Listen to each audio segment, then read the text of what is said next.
Yes, my name is Lorraine Kelly. I'm not that Lorraine Kelly.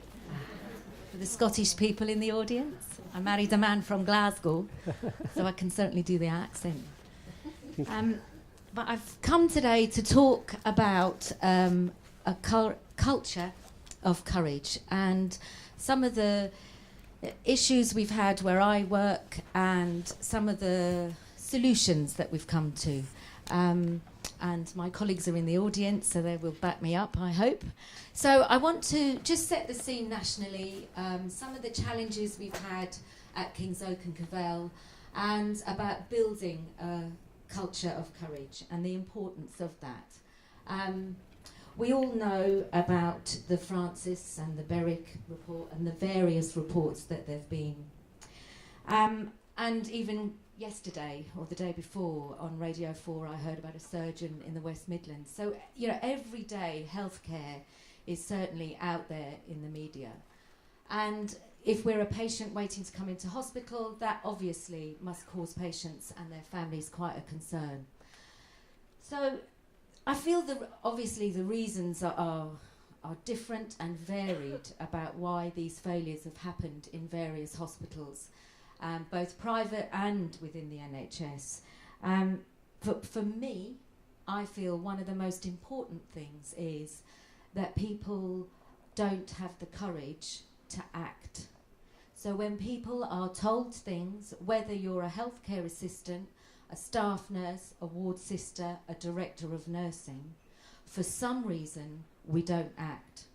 And I think some of that is that we're scared and we don't have the autonomy. For me, one of the most important lines in the Berwick report is this, that it would add tragedy to tragedy if the nation failed to learn from what happened and to put these lessons to work.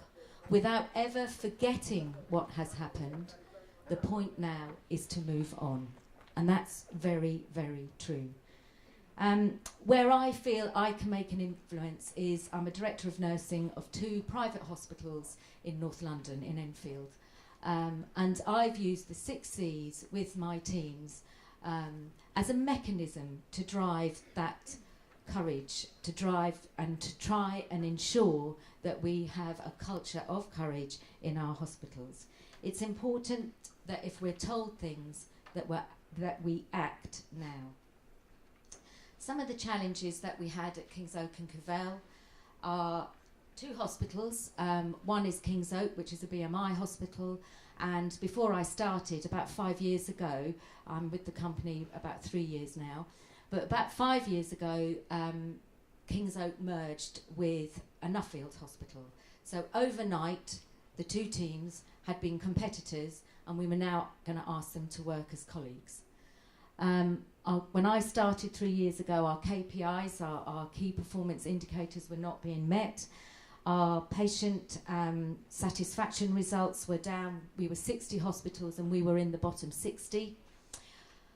Poor staff morale, as you can imagine. And also there was a lot of senior management changes. We'd had, apparently, before I came, 3 executive directors, which are like chief execs within the NHS, changes of Don, and changes of theatre manager.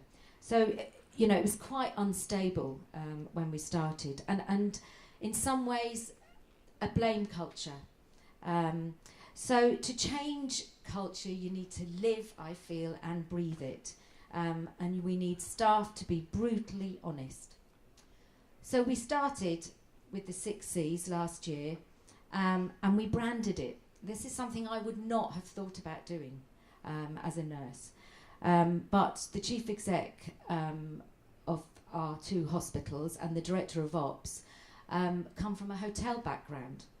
And I thought, oh goodness, I'm going to be working with Basil Fawlty when he started. However, you know, he sees things very differently to me, and that's a good thing. And as some of the work that Stephen Covey has done, when you have 2 people working together, you produce the 3rd alternative.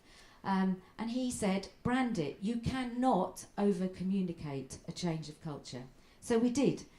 We had little boxes made, and in there are the 6 C's and what they are. We had posters put up, with just that logo, not what the six... I can't get the thing open now, hang on.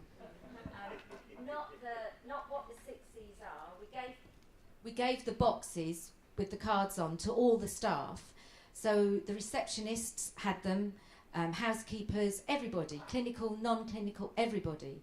And what we wanted was that when people came in, they asked, what's that all about?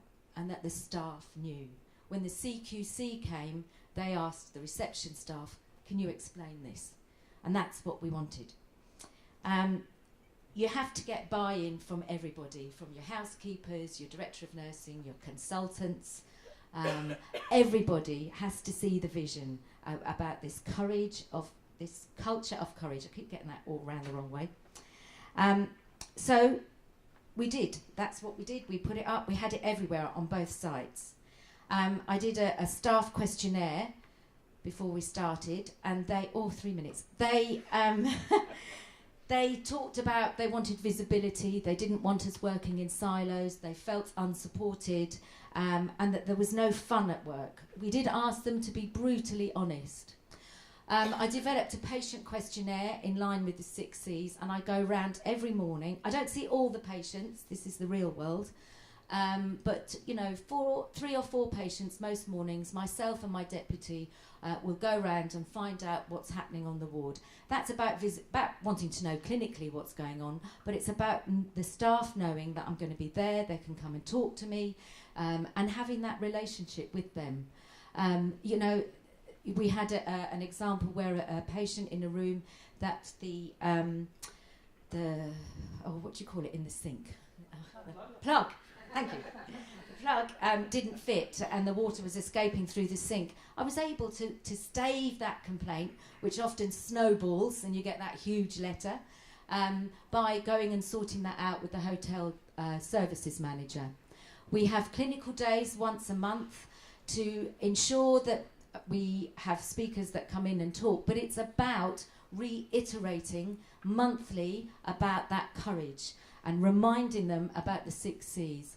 I've instigated some clinical supervision as a pilot with an outside clinician, and that seems to be working fairly well. And you know, the things that sometimes upset staff are often the small things, like a broken chair that's driving everybody around the bend. But unless you're out there and you know that, sometimes people don't come and tell you. I took it to our medical advisory committee, and they were very keen, our consultants. And so also in the mornings now, I use the 5 questions from the GMC, how good is your doctor? And we hand all this data then to our quality and risk lead, who's here with me today, and she collates all that information. This is some of the people that I've had in to talk on our clinical days. The RCN, Middlesex Uni, visiting people that can come and speak from various organisations. There, don't know what that was. We do a net promoter score, which, as we know, David Cameron's fairly keen on. And the top hotels, like Four Seasons, get a net promoter score of about 70%. Would you recommend us to your family and friends? When we started, 87% and 85%. And now we're 93% and 100% for King's Oak.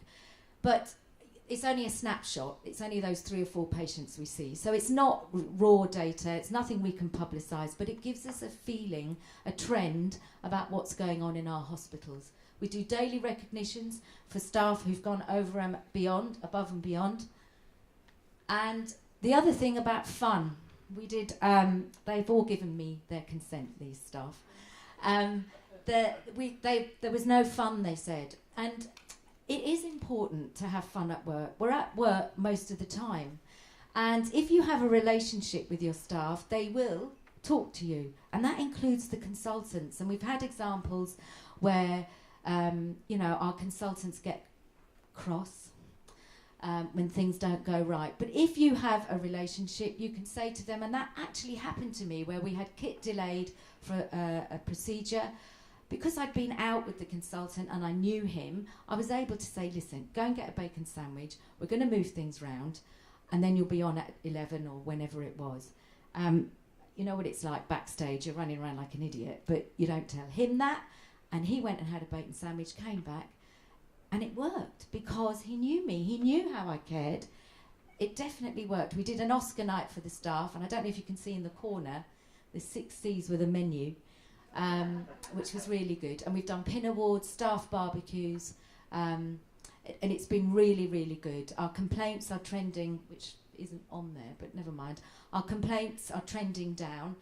It's not all 100%, you know, it's like moving the Titanic. We've got a little bit to go, but, you know, I'm nearly finished, just finishing it. You know, how many of us can go back to our organisations today, wherever we work, and put our hand on our heart and say, I'm an HCA, I feel that I can go to my line manager and tell her something or him something, because that's what we want. That's what we need to prevent some of these issues that have happened both in the private sector and in the NHS. Thank you very much.